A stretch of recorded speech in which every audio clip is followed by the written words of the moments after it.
And hello YouTube, this is Thomas Judge back once again with another video in my ongoing series about retro game emulation, specifically in which I am chronicling my journey learning how to emulate retro video games. And today's video is video 14, which is the section where I learnt about BIOS, how to use BIOS and what it involved. Before I dive into the technical detail, and it will be quite a technical video, I should just point out this is only a chronicle of my journey. What I learnt, how I learnt it, is very much a guide of just fucking around, finding out, and showing you how I did that and how I got to the position and place that I'm in now, where I understand a huge amount about emulation. I can confidently emulate pretty much anything. I'm not going to be providing links to any ROMs at all in the series, but I should also point out that in this video, I'm not going to be providing links or guidance for any BIOS at all. I will show you where I got my BIOS from and what BIOS and stuff I have, what BIOS files I use. And I'm going to go into that in quite a lot of detail over a series of various screen captures and screen recordings over the next 20 minutes or so. In terms of BIOS, there's a few things that are just important to remember. BIOS is actually only really important once you start getting into, I guess, what I'd call tier 3 and above video games. So even for stuff like PS1, BIOS is really straightforward, and for SEGA CD and things like that.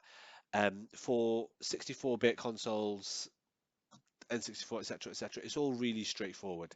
Once you're getting into stuff like PS2 and GameCube and Xbox, BIOS is both a bit more complicated and it's actually essential. But before we really dive into it, I should probably stop and step back a second to give a bit of perspective. What is BIOS? Well, what a BIOS file is, it's a really tiny file that acts a little bit like an encryption key. That's not what it is, and if you're a technical expert, you'll obviously know that's not the case. But the way I look at it is this. A BIOS file is an encryption key that allows you to unlock a ROM and use a ROM. So for really, really retro consoles like Master Systems and Mega Drives, you don't need things like BIOS because that wasn't part of how they were set up.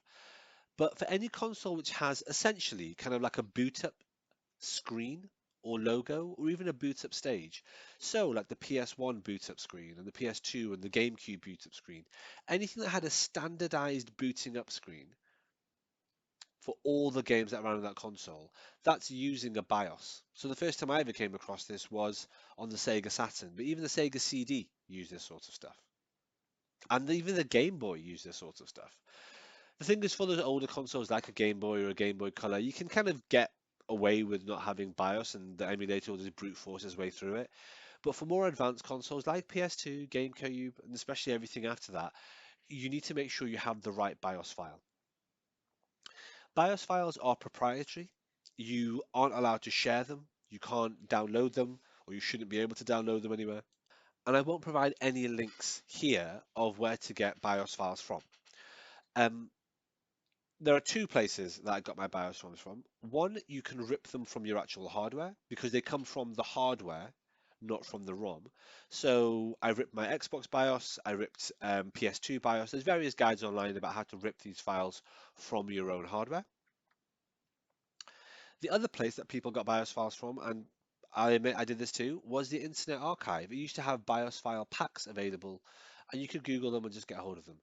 Those are no longer available anywhere on the internet for the same reason that I discussed very early on in the series. The Internet Archive is now on serious lockdown. That's fair enough. BIOS files are proprietary and you shouldn't be able to sort of randomly download them everywhere. I would recommend dumping your own so you've got nice, clean, pristine BIOS files that aren't, copied by copies of copies of copies. But yeah, in terms of what they are, the legality of them and where to get them from, that's basically the TLDR. They are the encryption key necessary to boot up ROMs, especially on more advanced hardware. They're copyright protected and they're unique, so you need to actually get your own. And where to get them from would be from the hardware itself. There's a variety of guides online that will talk you through how to do that, now that the Internet Archive isn't really around and can't show people that sort of stuff. All right, what I'm going to do next is actually dive into my personal hard drive library of ROMs and so on, and I'm going to show you exactly what BIOS I have.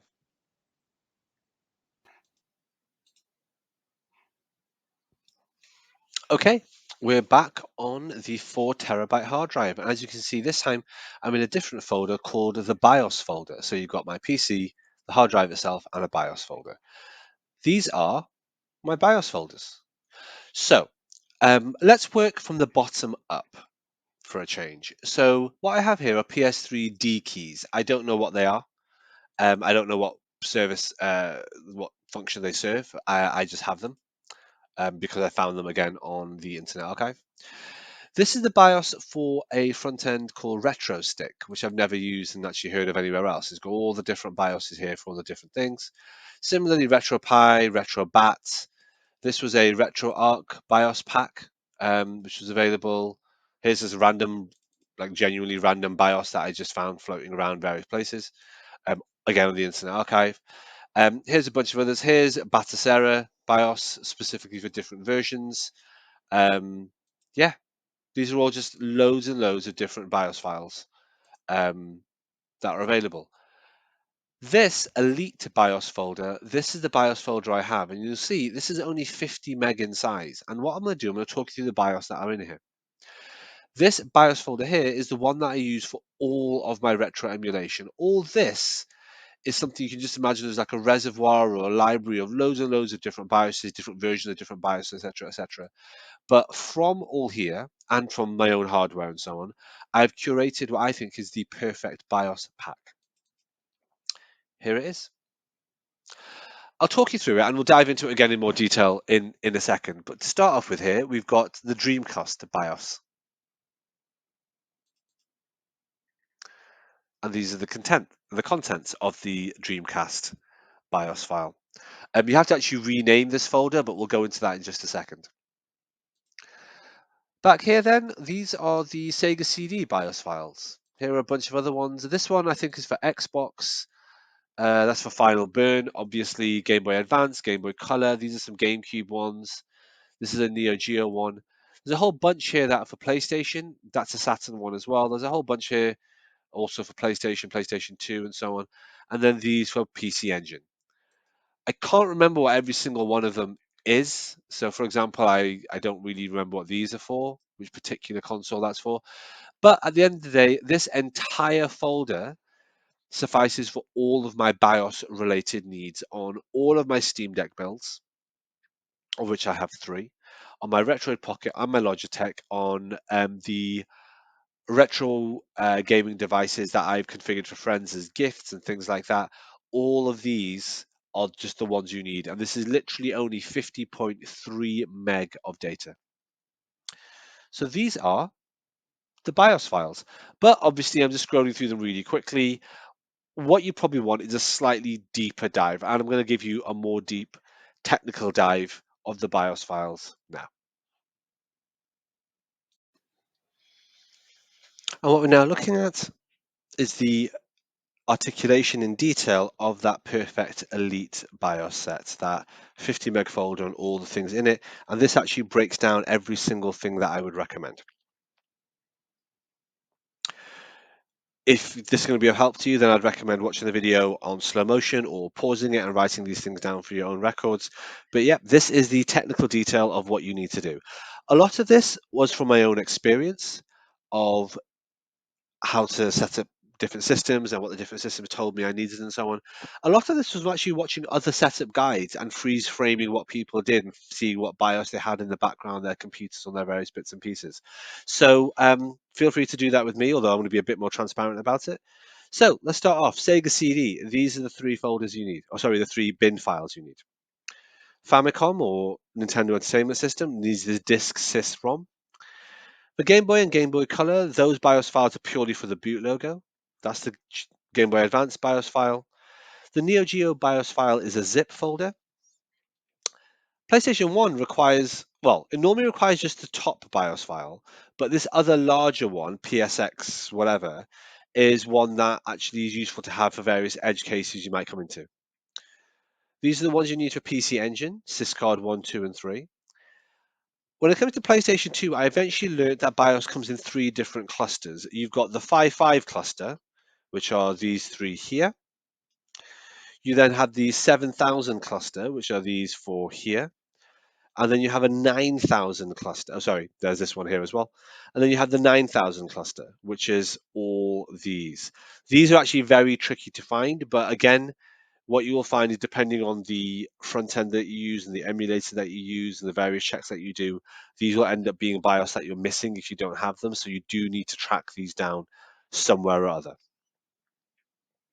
For Sega Saturn, these are the BIOS files that you need. I only ever really use this one, but you'd be surprised how useful these could end up being depending on the devices that you're using. For Dreamcast, you have DC boot.bin, which you can rename to boot.bin. Obviously, that's within that larger DC folder that I just showed you. For Nintendo Switch, apparently you need these. I don't have these because I don't emulate on Switch. Final Burn Neo is this data folder, .dat. Those BIOS 7 and 9 were for Nintendo DS, as is the firmware. Okay, that makes sense. These are the GameCube files.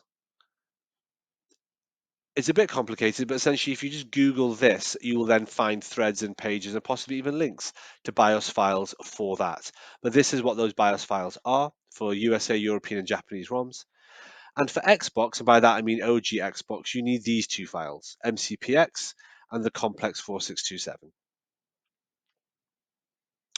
For all of these, again, get them off your own hardware. If you don't have them on your own hardware or you don't have the hardware, then yes, the Internet Archive used to have them. But after that point, I can't give you any tips or guidance or links as to where to get these BIOS files from. One workaround might be actually purchasing a pre-configured emulation device off Amazon, because that will probably have several thousand BIOS files on it, the vast majority which will be unnecessary. But as I recall, that's where I got a lot of my BIOS files from as well as the Internet Archive and my own hardware. Finally, here's just a couple of notes. Again, these are my personal notes. The Konami GX zip file is an essential BIOS pack for your main folder, in the same way Neo Geo is an essential BIOS zip for your Neo Geo folder. And also, don't forget that the main folder also requires the PGM system BIOS, which is called Polygame Master. You'll need to track that down as well. But again, Google is your friend. Google these terms and you will find it. We're going to cut now just to another quick thing that I've done, which is actually to show you that on most front-end systems, be that anything from Batocera to RetroArch, there are settings where you can go in, press a few buttons, and it will actually show you the missing BIOS you have in not just this level of detail, but actually excruciating detail, including what they call the MD5 checksums, which you can probably view. If you're not a techie person, that's basically like the fingerprint for the file to make sure you got the legit file. So yeah, I'm going to cut to that video now, but it's a really helpful way to identify your missing BIOS. This is a really quick just snapshot and bit of capture, just to show you my Steam Deck. We will talk more about the Steam Deck in a couple of videos time, but this is literally something that I just wanted to film just to show you this one BIOS related feature. This is my Steam Deck. The lighting is terrible. It doesn't matter. I'm just going to zoom into the screen. All you need to see is the screen. We'll cover the Steam Deck properly on a day where the lighting is much better. You can see the screen there. If I press the select button here, it brings up this. If you go to game settings, and then you go to BIOS settings and do a missing BIOS check. Now, this is a standard Batocera thing, and RetroArch as well will allow you to do that check. Now, I've just done the check. It happened really, really quickly. Installer systems, no missing BIOS. But if I click right on the D-pad here, this shows me all the missing BIOS that I need for all the systems that, frankly, I'm not playing. So there's Amigo, Chihiro. I haven't even heard of this. Right, I need a Chihiro BIOS. But, you know, other than that, it tells you all the essential BIOS that you need. Now, this thing about doing a missing BIOS check is possible in RetroArch as well, in exactly the same way. But Batocera does it, and a couple of different front ends do it, and it's a really useful way to find the exact BIOS that you're missing. Again, all the ones for the consoles that are on here, this is my deck build A, so it's my low demand retro consoles like Mega Drive, Master System, that sort of thing. No BIOS needed at all, that's to be expected. And then we go into all, it's just showing all these as well. I will make a note of this Chihiro one and see if I can track it down. But as I will have mentioned elsewhere in the video, that is a really, really difficult thing to do. So yeah, just wanted to show you that. That's how you can do an automated BIOS check on whatever device you have. All Alrighty then, I think that's the end of the video. That's all I wanted to talk about BIOS. The tricky thing about BIOS isn't necessarily using them, it's understanding that you need them and finding them and knowing which ones to look for. Hopefully this video covers all of that. You need them because they are literally the key that allow you to access all the ROMs on more advanced hardware, so definitely from PS2 onwards and even for PS1 and Saturn in many cases. Where to get them from? Well, that is tricky because of the copyrighted proprietary nature of them. But if you found a way to get ROMs, I'm sure you found a way to get BIOS files. That simple. Either way, no links or guidance will be provided here. And which ones to get? Well, that's what this video is about. Actually tracking down the exact ROMs you need for what systems and what exact things you need. Um, if you are going to buy like a sketchy plug and play device like a Super Console X or something, it will come with about like 300 meg of BIOS files, if not more, like all sorts of random things, all sorts of random bits and pieces, lots of duplicates and regions and unnecessary stuff. I personally like to keep my setup a lot more clean and a lot more elegant than that. And if you're doing that, well, hopefully this guide was helpful. I will try to remember to pop that entire list in the description of this video, but I don't know if YouTube will let me. It might sort of block it or do some weird things like that. So if it's not in the description of this video, it's because YouTube has blocked me sharing even the description of the BIOS files, which is fair enough. Um, Either way, let me know how you got on. Let me know if you actually find the files. Let me know if this video was helpful at all or if there's anything that I missed on it. And as always, until next time, stay classy.